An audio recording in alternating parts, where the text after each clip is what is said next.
Welcome back to the 10 Pint Podcast. Today we have a few special guests. We've got Beefham as normal, and we also have our new sponsor, Callum from the Football Kit Factory, and you'll find them at the _Football Kit Factory. There's loads of you'll probably explain yourself, but there's loads of retro football kits. We've got a few ourselves. It's great, on at a reasonable price as well. So let's go over there. Also, we have Andrew Cushion, up and coming solo artist from the northeast. Am I right in saying you're from Newcastle, Andrew? That's right, mate.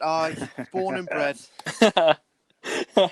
So, let's take back to the start then. But when did you start learning, how getting into music, and then obviously starting off your own songs and stuff? So I started playing the guitar when I was about 16, mate. I started writing a couple of daft little poems and that when I was 15, just coming to the end of being at school and stuff. So I had a couple of poems written and all that kind of carry on. Then I started picking up the guitar when I was about 16, thanks to my father. And then basically after I learned a couple of chords, I just put the poems into music and came up with a couple of songs. And that was about it, really. I started playing gigs when I was 8. What was the first gig you ever done? So the first gig I ever done was so my mum being a bank manager, right? She had a bloke who was working at our graft, and he was in a band, and he was in a band of bank managers, right? So they were like a band of bank managers, right? And they had a gig in a very, very small little bar, and I was obviously playing the guitar and singing a little bit, but just in the house.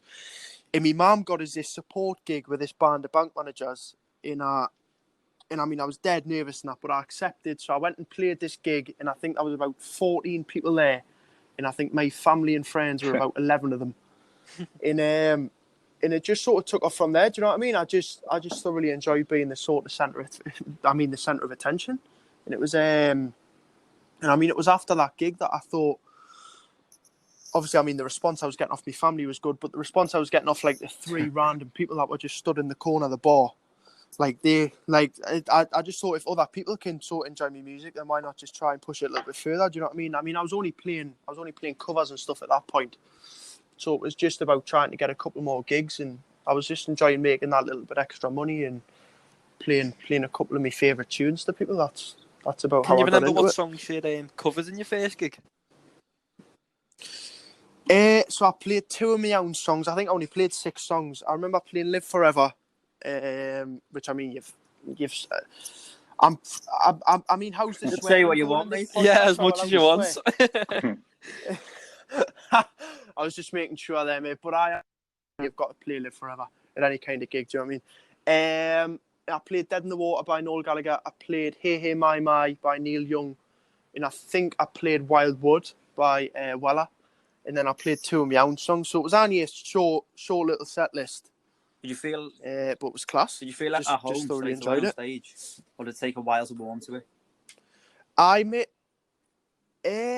So I remember being massively nervous, and obviously I was only really playing in front of my family. Playing in my bedroom anymore. So I remember sitting down after I sound checked and sitting with my uncle, and I was like, "Oh yeah, I'm fucking proper shitting it here." And he was like, "No, just chill out, man. You're gonna be sound." And as soon as I jumped on stage and sang that first song, I was just instantly at home. Do you know what I mean? I just instantly loved it. And now, whenever I get on stage, it's like I get nerves up until I play the first chord, and then I just instantly feel at home. Do you know what I mean? Podcast, as soon as you just meet the guest and then you start talking, it's fine. Before it, he's dead nervous, but yeah. So with your songs, you've obviously got. I think "It's Gonna Get Better" was the first single, and then what was the idea behind that?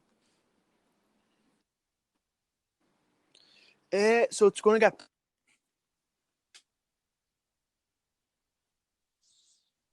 Recorded the "Waiting for the Rain" single as well. I recorded them in the same sort of period. So I recorded them, and I went to the label, and we sort of put together a plan, and I think we all agreed that "Waiting for the Rain" was probably the stronger of the 2 lyrically, so we wanted to put that one out second. But "It's Gonna Get Better" was originally written as an apology, to be honest, for me mother. So me and my mother had a massive argument one day, so basically me and her have ended up like kicking off, screaming and shouting, and I've like fucked off to all asses, and I'm sat in my girlfriend's house, and do you know when you have like them arguments and you instantly say something that you regret? It was like it was one of them arguments where I thought I've sort of said a little bit too much here, and I thought a simple text wouldn't really make up for it. Do you know what I mean? So I thought, fuck it, I'm just gonna write her a song, and if this doesn't like make up for it, then she'll go fuck herself. So it's like, so I it at my phone, and I sent it to my mother, and I was like, Mum, I've just wrote this song to say I'm sorry. Tell us if you like it. And within like 10 minutes, she sent us a text back, and she was like, are you coming home? I'm like, can we be friends? Do you know what I mean? So it like instantly worked. So I just wrote it as an apology. I didn't write it to be a single. I didn't write it because I knew that I was going to make something in music or anything like that. I just wrote it. So then obviously to say you sorry, move on to Waiting for the Rain. I think that's the newest single, isn't it? So again, it's the same question. What was behind that?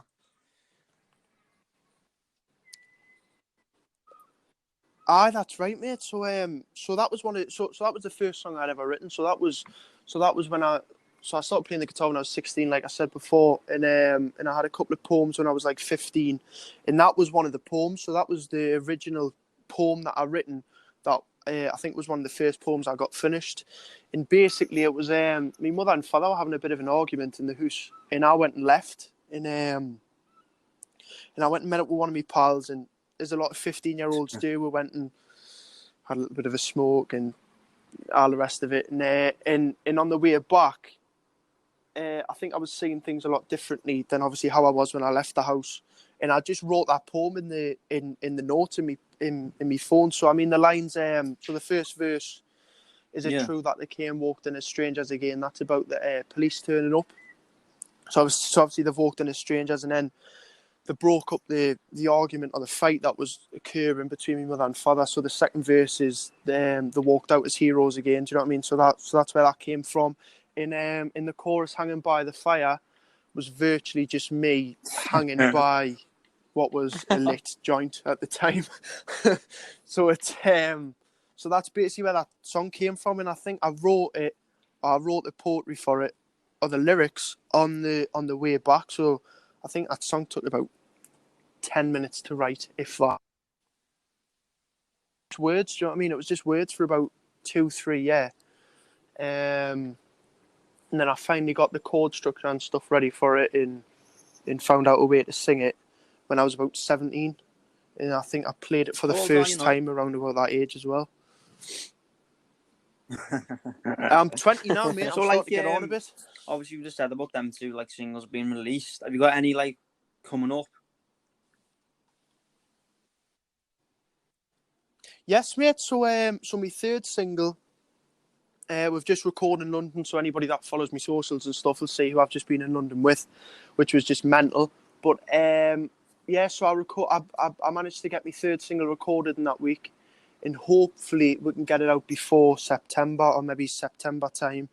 And we'll just see how that one takes. But the song that I've recorded, obviously I can't say too much about it because it's not out yet. But it's a song that when I play live, people tend to take it quite well, and people have taken it well from me writing it. So hopefully it gets as good, if not better, support than the first two singles did. As you just said, you worked with Noel. That must have been pretty like surreal. I think I'd be in awe of him if I met him.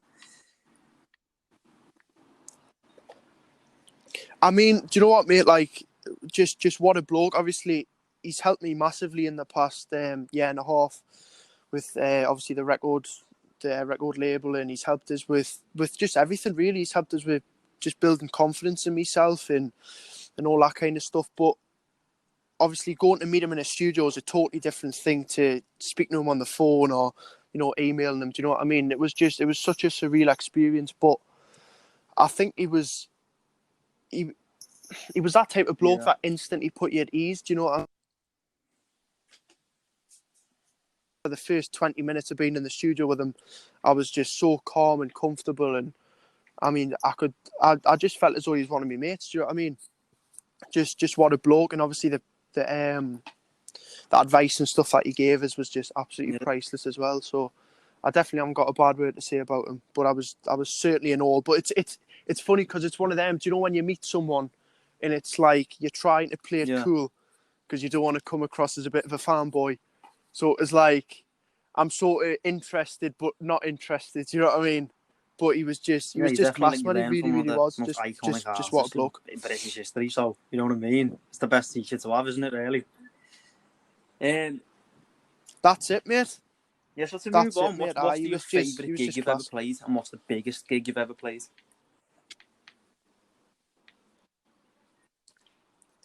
So my most favourite gig I've ever played. So obviously I've only been going for about a year now. Do you know what I mean, gigs wise? So I haven't done a great deal, but probably the most special gig I've done was the local gig that I'd done. So at the Clooney in Newcastle, which I mean we managed to sell that out in 6 days, having no music released. So we played that in March, and that was just special. Do you know what I mean? Having like 350 heads there, just jumping around like maniacs and singing and swearing and all the kind of lovely stuff that you hear in Newcastle. So like that was class. I love the gig that I done live at Leeds. So the Big in 2020 gig, that was brilliant. That was like a great way to start the year. The biggest gig I've done, in terms of how many people I've performed in front of, it was probably, so I'd done a tour last year. I supported a band called Bang Bang Romeo in their local gig. So their gig in Sheffield, I think that brought in, I think it was about 1,000 people that brought in. I think by the time that I was on, I think it was like 600 or 700. So that was big. But I mean, we've got a couple of things in the pipeline for the back end of this year that'll hopefully top 1,000. And obviously we had a lot of festivals this year. Do you know what I mean? We're playing the This Is Tomorrow and live at Leeds and all that kind of stuff. So if the whole lockdown thing hadn't happened, then I would have been playing some really, really big gigs this year. But I think a lot of them gigs though, they'll be rearranged, won't they? Try and come back on show. Aye, that's it, mate. That's it. So a lot of them have just been postponed till next year. Do you know what I mean? So hopefully they still go ahead. Who would you say is the biggest influence on your music in terms of like the sound of it and the sound of it and the lyrics?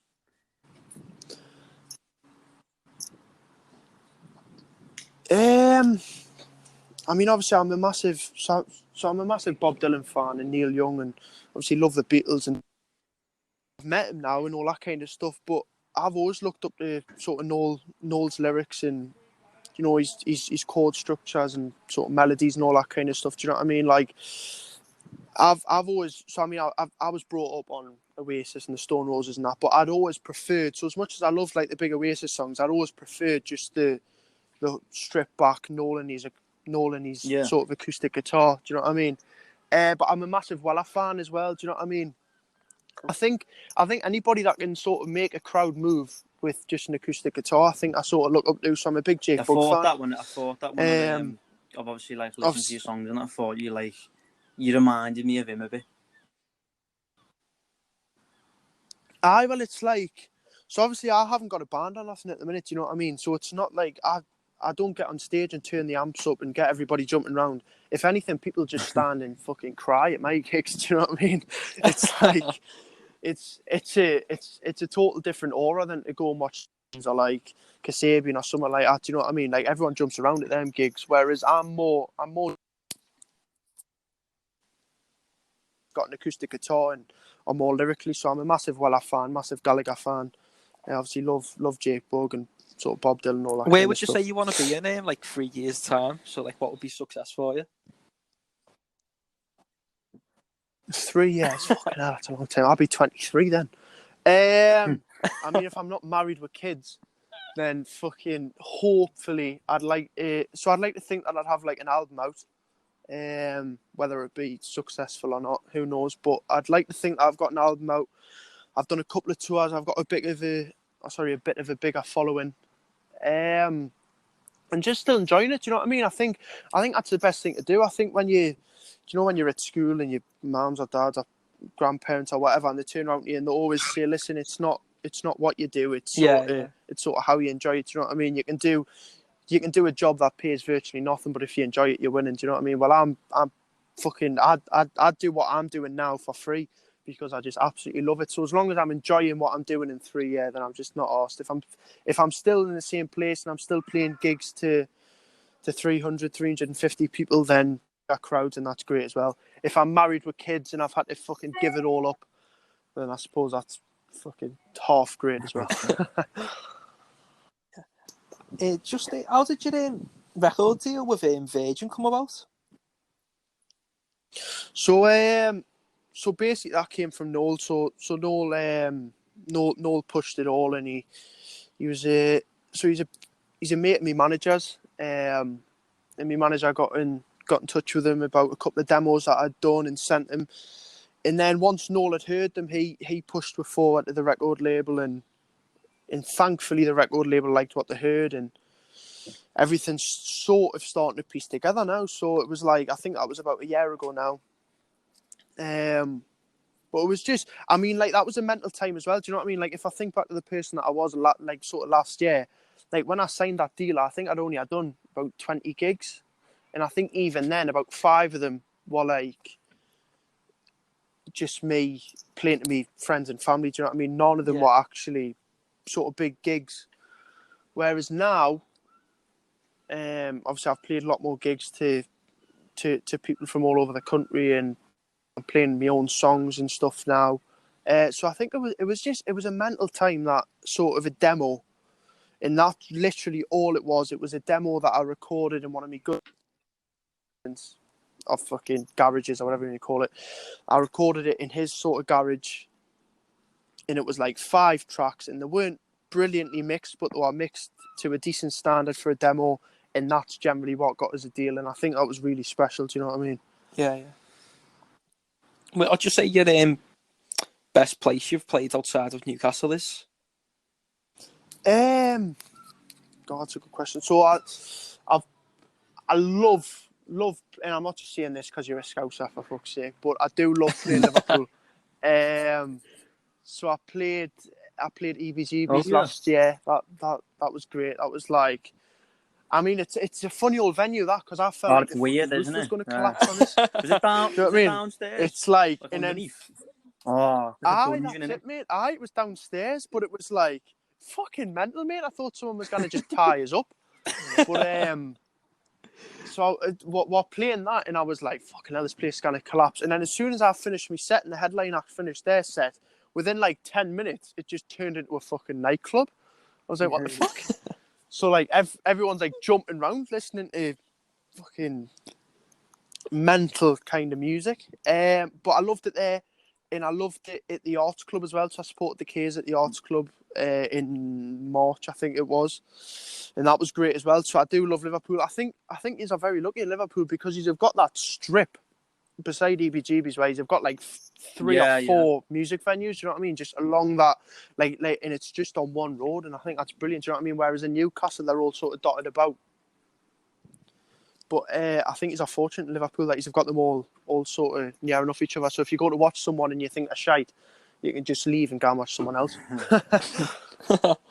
So I've seen on your Instagram people like Sam Fender comments, and he's obviously from, like, you think he's from Newcastle as well. Is there anyone else in Newcastle that, like, you'd say has influenced you? It's funny, mate, because I mean the music scene in Newcastle isn't exactly brilliant. You know what I mean? I mean, obviously, I can still listen to Dire Straits and stuff and think that's brilliant. But in terms of influencing, they haven't massively. I mean, Sam Fender's brilliant. You know what I mean? He's great, and I think our first album's really, really good. But he hasn't massively influenced us. I think he writes different music to me. Do you know what I mean? I mean that's not knocking what he does. I think what Sam does is brilliant, but it's not songs that I would write about personally. So I don't think anybody from Newcastle really has influence,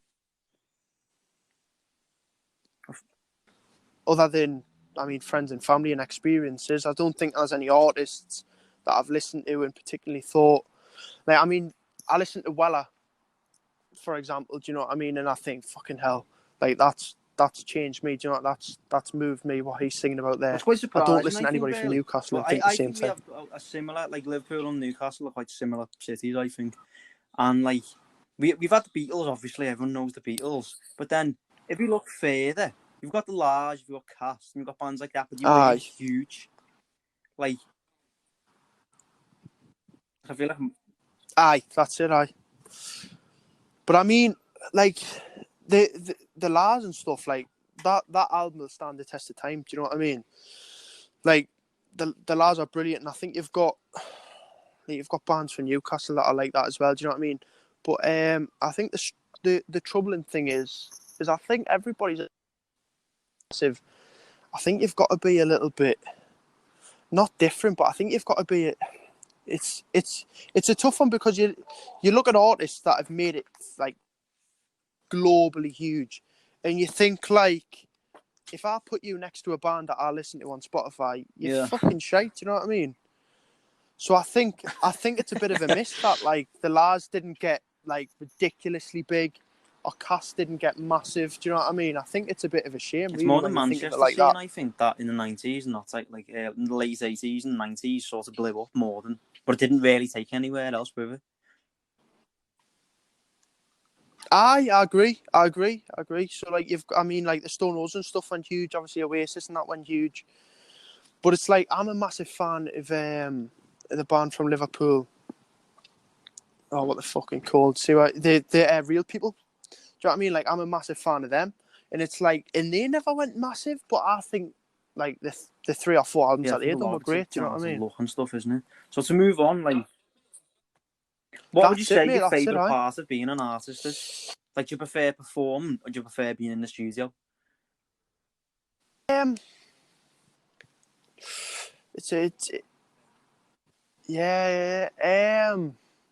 always love performing, to be honest, because I think it's like, so when I'm performing, obviously, there's a lot of people that have never heard us before. Do you know what I mean? Similar to this podcast. Do you know what I mean? Like, I'm really fortunate in the sense that when I'm doing things now, there's not a lot of people that know who I am. So a lot of people that I'm playing to, it's all new music to them. So I've got an opportunity to either gain new fans or just piss people off. Do you know what I mean? And I think that's great because it always keeps us on my toes. So like, when I do gigs outside of Newcastle, there might be 5-10 people at the most that know who I am. Like, say if I'm playing to 100 people, there may be 5 people there that think, oh well, I've seen this kid on Facebook.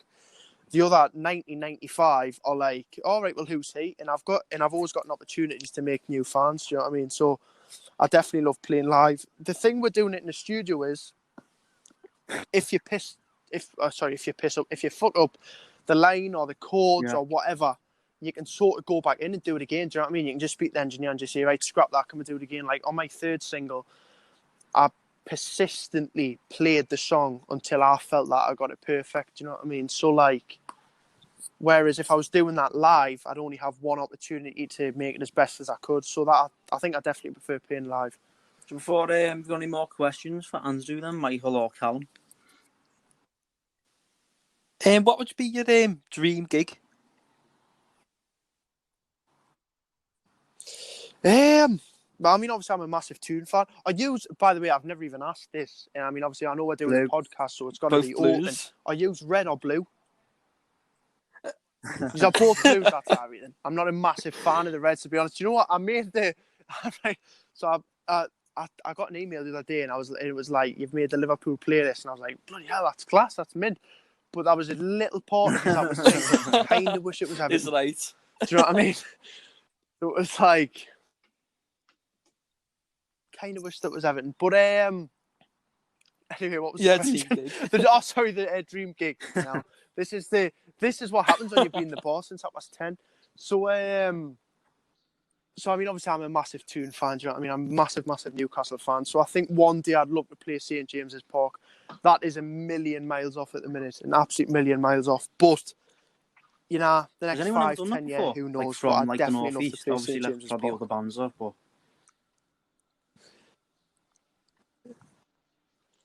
I'm not too sure, you know, mate, to be honest. I'm not too sure. I know that Sam wanted to do it like.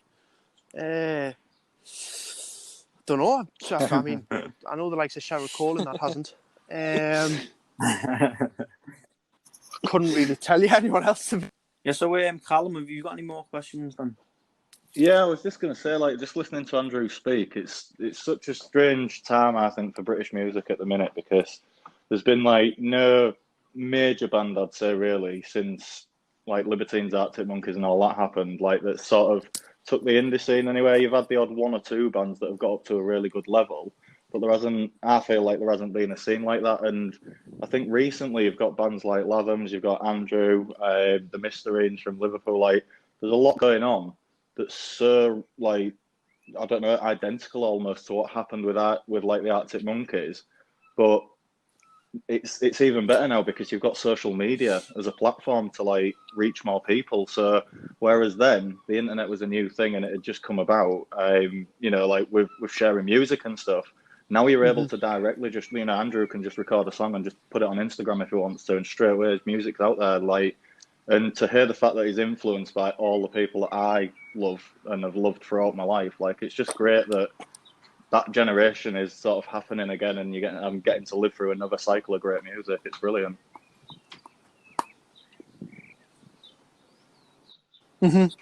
I agree, mate. I agree. I think it's class. I think I was a big quote by Noel one there about when he was in the Oasis days, and he said like sort of back then you sort of had to be good to make it. Do you know what I mean? Like now, I think artists such as me have got all the advantages. Do you know what I mean? Like, so if you are good enough nowadays, I think you are gonna make it, because it's like nobody can be the best singer, the best songwriter, the best guitarist in the world and not be recognised because of things like Instagram. And I mean, so I think it's like, I think when people are writing great songs and stuff and they instantly put them out, they're in such a great place to be noticed by even like record labels and stuff. There are so many record labels and stuff that work inside of social media.